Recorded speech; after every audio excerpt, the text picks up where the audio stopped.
right, man, we back.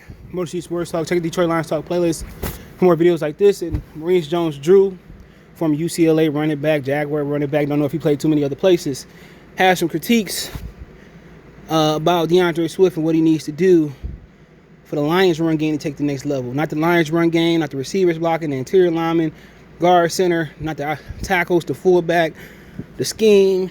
I mean, nothing. He says DeAndre Swift was in a mixed bag last year, okay? And, we all knew the thing was they brought Adrian Peterson in and all these other guys, and, he never got an opportunity to get a full serving size.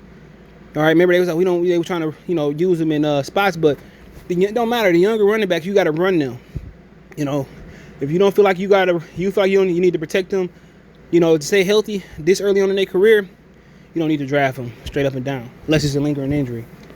But Swift's rookie season, Maurice Jones-Drew said, quote, was a mixed bag. A few big performances, but more subpar items, Jones-Drew wrote. The Lions can't afford for their rushing attack to have a lull that stretches on for a while. Swift, a talented and versatile weapon out the backfield, must find consistency and make a major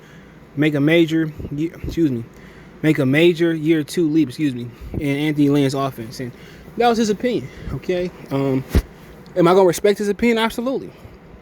Am I going to take his opinion and use it as my absolute own honest opinion? No, I'm going to kind of mix some things in. But, remember he was in the backfield with Kerryon and, Peterson and all that, and it didn't really tend to work. And, the last few Lions running backs that they drafted, man, was guys like Jabba Best, small and, not big enough to take on the punishment. Remember, they took Amir Abdullah, a little bit more durable, but he was quick, but he wasn't fast, okay? The guys like Kevin Jones ran too, he instead of, avoiding contact, he ran over too much and shortened his career span. All right, you just look at all the running backs, it's been a curse. I call it the curse of Barry Sanders. Finally somebody came in with the mentality that you need to run the ball. They came in and said, you know what? We're going to make this a strength offensive line. Right now, we ain't going to trade Crosby. We're going to take it in him, Sewell, Decker, Jackson, Ragnow. In high time, we're going to fix this running game. It's going to be interesting to see if they run with an up back, too. But, DeAndre Swift performances wasn't perfect. But then again, the offense wasn't perfect last year. He never got a chance to get a lot of consistent live game reps. All his reps was shared. Peterson, Johnson, whoever else came out that backfield. And I think that's a huge thing. He didn't get the full experience of being a rookie. A lot of times you're not going to come in being your best self. We've seen some rookies come in and they peaked early on. Remember that cat Clayton, whatever his name was, from the receiver for the Baltimore Ravens? But what he's saying is he got to be better. And then again, that could have been with scheme, but I think he's just talking about talent, seeing the hole, being patient, making that first man miss, getting stronger. But I'm starting to think the Lions need to find a big, durable balance back. And those guys, you got to find those guys. But, Maurice Jones-Drew, he know better than me that he got to be better. Let's not talk about the lines, not talk about the offense, having an up back. He got to be better. And if he can't be better, he going to find himself, not complimenting Jamal Williams. He's going to find himself, backing up Jamal Williams. That's just what it's going to be. He's going to be backing up Williams if he don't get it together. And then again, he had the brain injury last year, and Adrian Peterson, they tried to force him to play, and AP came out and told him basically said, they don't need to play him, and, they raised some concerns, but yeah, he had some great, I think the Jacksonville game.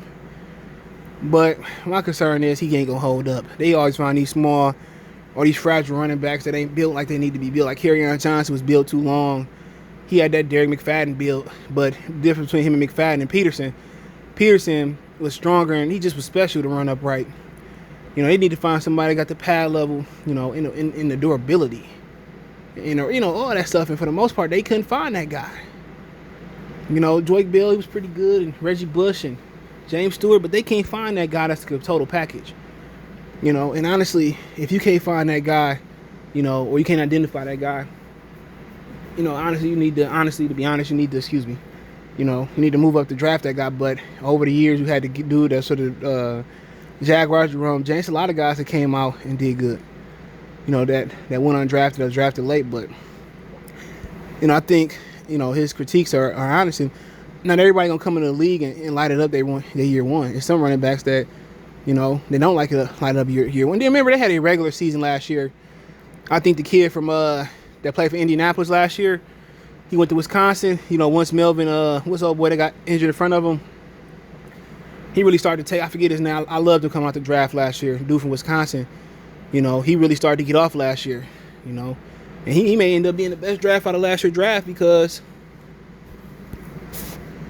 now they, if Carson Wentz can go back to form when he was MVP, that dude probably gonna be the best running back in the league soon. If that happened, but remember Clyde Edwards-Helaire? He had a strong splash on the scene, and then basically he got injured. So for Swift, if he ain't gonna hold up, he ain't gonna be nothing but a scat back and a complimentary number 2. But if he missing holes and ain't being patient, and now you got the better coach, and then somebody gonna show him, Deuce Staley, who was a good player, a great player in his own right, gonna show him how to really play the position. Look out. Ain't no excuses this year. You got the line. You got the compliment. Only thing you can't ask for is the pass is a better passing game. But then again, Dan Campbell said they want to lose him like Kamara. So he gonna get some opportunities to catch some balls out the backfield, maybe even line up in the slot or out wide. But what Maurice Jones-Drew said, a lot of stuff lie on him. He has to be better. And if he won't be better, then the running game won't be better because of him. And it's going to be better because of Jamal Williams.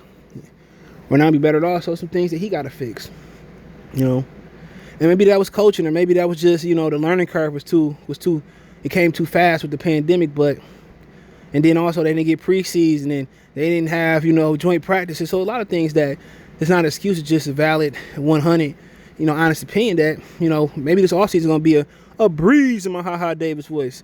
It's going to be a breeze. So we'll see, man. But yeah, the talent is there, the quickness, the speed is there. But for me, let's see him with another year behind. Let's see him, be in sync with the offensive line. If that happened, and he hold up, probably gonna have a big year. Hey, let me know what you guys think. Check the Detroit Lions Talk playlist. Don't forget me on Facebook, Instagram, Twitter. You can reach out if you have a business question, inquiry, sponsorship, video quest, all that social media subscription. Twitter's the fastest way to Facebook and Instagram. Want to make a financial donation? Cash App, CJ Good 313. That's in the description. PayPal link there as well too. Best way to donate. Share the video. Don't forget to check out my other channel, main channel right here, YouTube, Goodfellas Sports TV. Peace. All right, all my Detroit Piston fans and all my Detroit fans, all my Motor City Sports Talk fans, make sure you guys go check out Piston Mike. We got him over 100 followers. So make sure you check him out. Everything Pistons, man. He gonna hold it down and do his thing, just strictly on the Pistons thing. I got the Lions and Pistons, but man, we always trying to help people get their channel up. Let's get them to 200 next, 300 next, 400 next, 500 next, and let's get them all the way to a rack so you can start making that bag. Appreciate you guys. Make sure you go over to Piston Mike as you see it on the screen. Let's get them to 200, then 300, then 400, then 500, and the whole shebang. Peace.